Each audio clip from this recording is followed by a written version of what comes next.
cidade de Cirene, situada na costa norte da África, como província romana de Cirenaica ou Líbia Superior. Hoje é a atual cidade portuária Sharrati, uma das principais cidades da Líbia moderna. Acredita-se que ali viviam muitos descendentes judeus da rainha de Sabá com o rei Salomão. Fundada em 630 a.C. como colônia grega. Só em 74 a.C. o território se transformaria numa província romana. Entre seus habitantes havia uma colônia com um grande número de judeus levados por Ptolomeu I, dando-lhes o direito à cidadania, o que acabou helenizando os seus costumes. É nesta cidade gentílica que apresentamos o nosso personagem bíblico, cujo sobrenome tinha por referência o nome de sua cidade, sendo assim conhecido por Cireneu. Pouco se sabe sobre a história de Simão de Cirene, mas algumas informações sobre ele estão registradas nos livros sinóticos que se encontram em Mateus 27, 32, Marcos 15, 21 e Lucas 23, 26. Afinal, o que aconteceu com Simão de Cirene e que fatos históricos de sua vida encontram-se nos textos sagrados? De acordo com essas passagens, Simão de Cirene teve um rumo inesperado de sua vida com a sua história marcada pela cruz, naqueles momentos finais e intensos da vida de Jesus.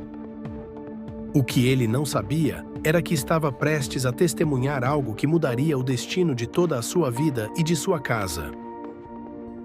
O texto narra que ele vinha do campo, provavelmente indo para o templo, na tão sonhada cerimônia do sacrifício pascual. O dia muito esperado, onde uma boa parte dos judeus que vinham de fora levava anos se planejando. Num breve momento, a visão de um homem todo ensanguentado, cambaleando ao carregar uma trave, aparentemente pesada, em meio à multidão, lhe gerou curiosidade. Definitivamente aquela situação não era um dia comum na vida de Simão, logo porque ele era um estrangeiro. Se levarmos em conta que Simão era um típico judeu peregrino que estava em Jerusalém por ocasião da Páscoa. Havia uma grande possibilidade de que a cidade estava lotada de pessoas do mundo inteiro.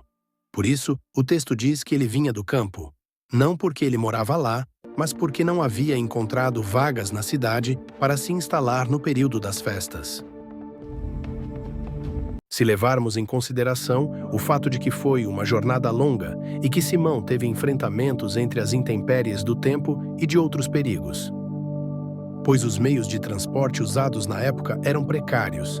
São eles, jumentos, cavalos, camelos, embarcações costeiras ou até mesmo a pé. Nesse aspecto, era comum viajar em bandos devido aos salteadores, principalmente fugitivos, que passaram a morar no deserto, no meio da estrada. Veja o exemplo de José com sua família na passagem de Lucas 2:42 a 45. Era comum viajar em caravanas, companhias como medidas de segurança para se protegerem de ladrões nas estradas rumo a Jerusalém. A distância entre Cirene e a cidade de Jerusalém era aproximadamente 1.700 quilômetros, uma viagem que levaria meses. Acredita-se que Simão queria realizar um grande sonho, como o de todo judeu que mora fora de Jerusalém e também do país, o de subir a Jerusalém. A tão sonhada gota era considerada um troféu que depois exibiria à família como o perdão alcançado dos pecados. Era uma ocasião muito aguardada para se obter pelo menos uma gota do sangue do cordeiro imolado, que seria aspergida no caríssimo manto de linho branco, usado somente para esse tipo de cerimônia no templo. Trata-se de uma tradição judaica. Um judeu tinha que pelo menos uma vez na vida peregrinar até Jerusalém e participar de uma dessas 3 festas anuais principais: Tabernáculos, Páscoa e Pentecostes. A Páscoa é uma festa estabelecida em Êxodo para celebrar a libertação dos judeus da escravidão egípcia e seu estabelecimento como uma nação e como o povo de Deus. O termo subir a Jerusalém tem um significado não só literal, pois Jerusalém está localizada no alto das colinas da Judéia, cerca de 2.500 pés acima do nível do mar. Mas também tem um significado espiritual que os judeus chamam de Aliá, que quer dizer subir. ou seja, se elevar espiritualmente. Isso lembra muito aos cristãos o sentido de arrebatamento, algo que abordaremos mais à frente em outros vídeos.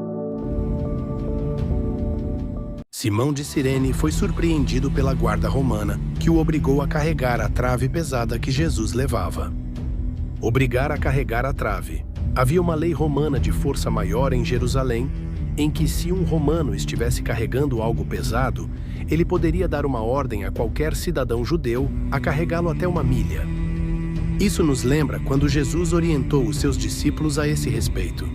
Veja esse registro em Mateus 5,41, onde ele diz: se alguém o forçar a caminhar com ele uma milha, vá com ele 2. Nesse momento, Lucas 23 e 26 descreve que Simão foi constrangido. A expressão usada contribui para nós entendermos o quão difícil era para um judeu aquela situação, pois a cruz era um instrumento romano de tortura da pior espécie, com uma morte de grande infâmia para cidadãos não romanos. Pois existe uma postura antiga que tudo que é pendurado no madeiro é maldito. Veja Gálatas 3,13, fora que também é um símbolo de vergonha, porque era usado para um condenado. Um elemento muito importante que contribuiu para a escolha e a obrigação, provavelmente, foi por causa de suas feições que o denunciaram como um estrangeiro.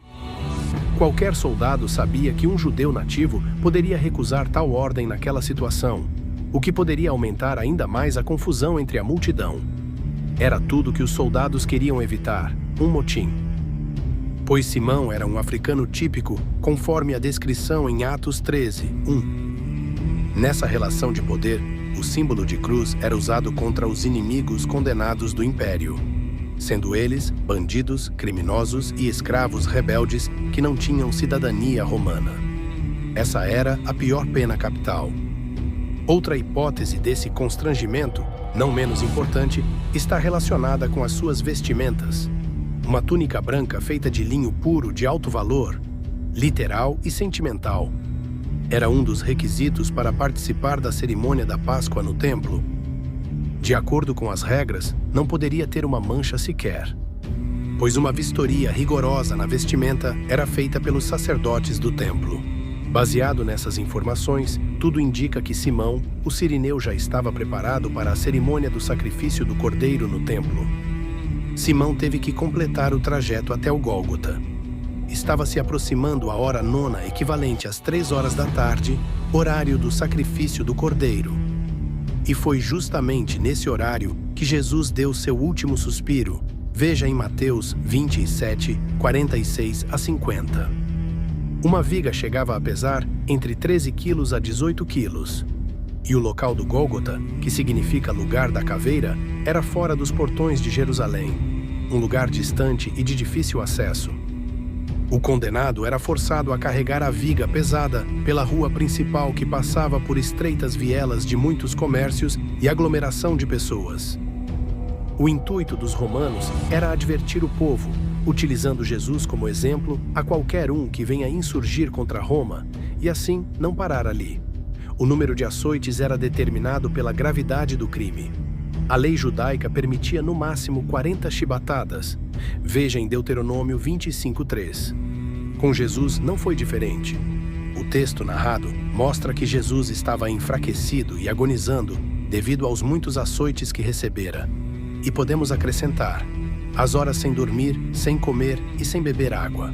Foram momentos de dores devido à coroa de espinho encravada e os acertos na cabeça que recebera dos soldados. Veja em Mateus 27, 27 a 30. Devido à sua debilidade física, Jesus não suportou o peso da trave. Suas forças físicas se esgotaram. É bom lembrar que na noite anterior, Jesus e seus discípulos estavam comemorando a ceia de Páscoa. E nos capítulos seguintes, narram Jesus orando e agonizando no jardim. Logo depois, Jesus foi levado preso após o célebre beijo de traição de Judas, sendo julgado pelo Sinédrio e sendo trocado por Barrabás, indultado por Pilatos, através de um costume realizado na festa da Páscoa. 3 curiosidades podemos tirar nos eventos da crucificação. 1. Vemos o primeiro Simão, também conhecido por Pedro, que voluntariamente fugiu da cruz ao negar Jesus. Aqui vemos outro Simão, o Cirineu, um substituto que obrigatoriamente teve que carregá-la até o Calvário. 2. Barrabás vem do aramaico Baraba, que significa filho do Pai. O curioso é que é exatamente a condição de Jesus em relação a Deus. Marcos 14, 36. O crime na lei judaica de Jesus foi se passar pelo filho do Pai, o Mashiach. Veja em Mateus 26, 63 a 65. E crime na lei romana pela acusação de rebelião por sustentar ser um rei, algo que Roma não aceitaria. Veja Mateus 27, 11 a 14. Ironicamente, nesse jogo de palavra, temos um filho de pai humano e o outro, filho de Deus Pai. 3. Em Marcos 15 e 27, Jesus foi crucificado entre dois ladrões num cumprimento de Isaías 53, 12. Um à direita e outro à esquerda. Veja as posições almejadas por João e Tiago, em Mateus 20 e 21 a 23. No reino de Deus, essas posições são de honra, mas as dos homens ali eram de desonras.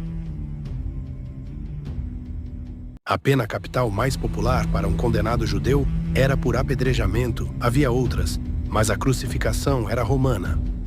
E a ordem de Pilatos era a morte de Jesus na cruz. Os soldados, temendo a morte do condenado no meio do caminho, algo que traria sérios problemas para eles, decidiram escolher um no meio da multidão por força de lei da milha. E o evangelista Lucas lista um grupo de profetas e mestres na igreja de Antioquia. O nome Simão, por sobrenome Níger, negro, é mencionado. Há um forte indício que seja o mesmo da passagem registrada nos evangelhos. Alguns textos bíblicos passam a nos oferecer informações com precisão de que Simão e sua família faziam parte daquela recém-formada comunidade cristã, conhecida, na época, por Nazareno ou Seita do Caminho. Tal como relatam em Atos 6. 9. Que os sirineus, juntamente com os outros grupos, formados pelos libertos e alexandrinos, eram tão numerosos que tiveram o aval de possuir uma sinagoga própria. Os libertos eram grupos de escravos judeus em Roma que conseguiram sua liberdade e retornaram para Jerusalém. Em Atos 11, 20 e 13, 1, alguns sirineus se envolveram com a pregação do Evangelho. A história de Simão, o sireneu nos ensina que para seguir Jesus tem que ter o sangue e carregar a sua cruz conforme Mateus. O sangue de Jesus, na visão de um judeu, o contaminou, impedindo Simão de participar da cerimônia no templo. Simão teve o privilégio de sair de tão longe para testemunhar o verdadeiro Cordeiro. E a tão desejada gota do sangue do Cordeiro foi alcançada ao carregar a cruz ensanguentada do Messias, manchando por inteiro a sua túnica de linho branco. O fato era que, de forma totalmente incomum para Simão, resultou numa bênção permanente, havendo salvação naquela casa onde todos se converteram à fé cristã que estava nascendo. Como Paulo diz em 1 Coríntios 1:23, mas nós pregamos a Cristo crucificado, que é escândalo para os judeus e loucura para os gregos. Paulo quer dizer que para muitos judeus, as boas novas de Jesus é loucura, porque ele não restaurou o trono de Davi como esperavam de um rei conquistador, e não de um que foi executado como criminoso de forma maldita. Loucura para os gregos porque não criam na ressurreição. Para eles, Jesus não tinha as características de seus deuses mitológicos, pois na sua mentalidade, um Deus pregado na cruz não tinha respeitabilidade. Era fraco e ainda por cima morto. Ou seja, enxergavam a cruz um sinal de derrota e não de vitória. Caros amigos, obrigado por assistir até aqui. Deixem seu like e comentários para o engajamento do canal. Caso não sejam inscritos, se inscrevam e acionem o sininho para receber mais conteúdos como esse. Compartilhem nos grupos e suas redes sociais. Até o nosso próximo encontro e fiquem com Deus.